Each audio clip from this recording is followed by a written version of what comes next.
So this is the small gold cross in the centre is the cross of the Order of the Church of the Holy Sepulchre, awarded to Canon David Garland on the occasion of the Allied troops moving into Jerusalem, Wow. Ending 400 years of Muslim domination of that city.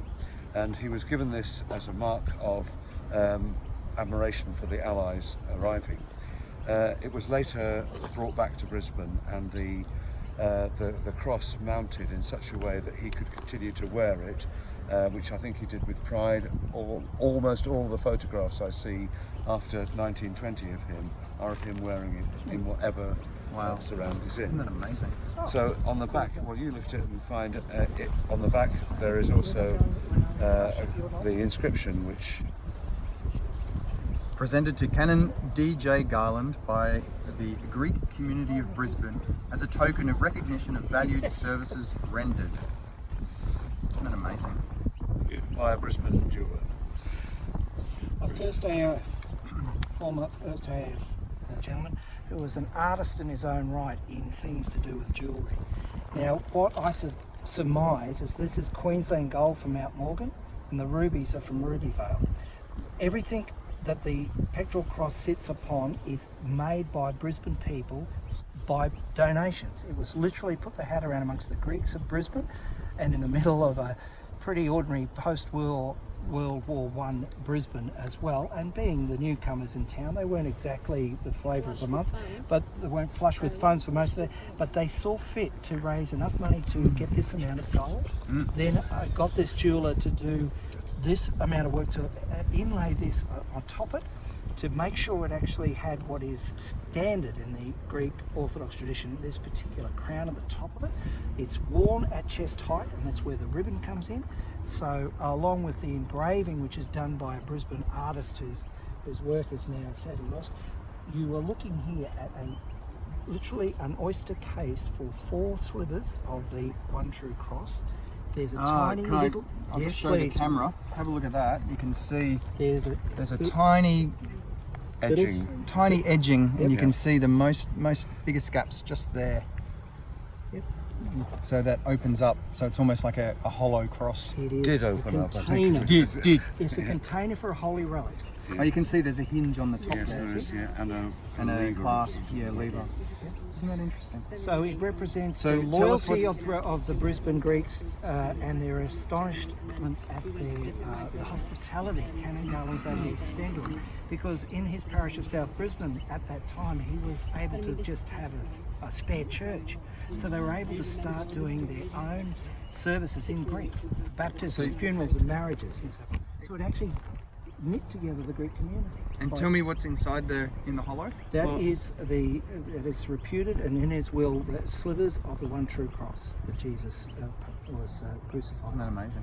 And the degree of gold and the shape of it is from the only thing that the Patriarch of Jerusalem, the head of the Church of the Holy Sepulchre, had available to him after 5 years of Turkish Ottoman occupation of all of Jerusalem.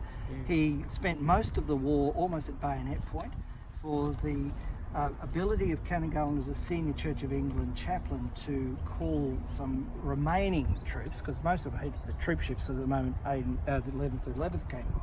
But he was in there right through to July of the following year, when all of Jerusalem was in uproar. There was riots. They wanted to take back what had been taken off them by the British Empire. And amongst them was, of course, the Church of the Holy Sepulchre. Been fought over, torn down, built again for 2,000 years, because it's over the site reputed to be of our Lord's crucifixion.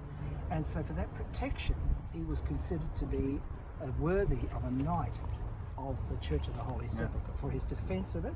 And usually this central cross was only ever extended as a knighthood to other members of the royal family in the Greek tradition. To give it to an Australian and to a Church of England Australian is in itself an extraordinary achievement. And that's why when it was sent to what is now the Pancake Manor, which was then the St Luke's Pro Cathedral, Garland's office after the war, in 1920 and 21, the local Greeks said that's just not sufficiently grand. Although the Patriarch apologised, because it's all he could afford to lay his hands on that hadn't been probably taken to keep the church intact through that whole terrible period. So in a lot of ways it represents the last way we can express our thanks. It also represents the ultimate for an Anglo-Catholic to have a holy relic at all. They're, I imagine, still very rare on planet Earth. And to the extent that the Greek honorary consul, Christi Frilegas, thought that the way it was presented was not yet ostentatious enough, that's when he went to work around Canon Garland's 60th birthday, which falls in this week. He would have been 155 years old this week on October 4.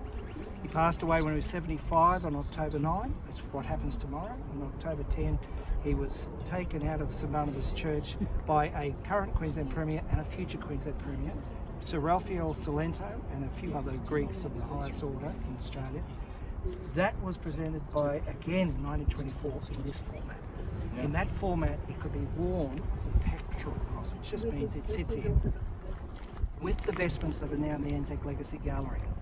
So together, they've been reunited once in 80 years, and through David's kindness, he's allowed it to visit Brisbane for a second time. That's amazing. And in that sense, if there's a chance that the Museum of Brisbane could ultimately be a repository for it, so Brisbane can always come and inspect this beautiful thing.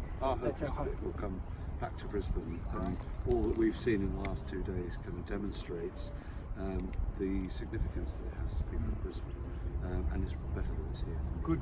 Oh, it's fantastic.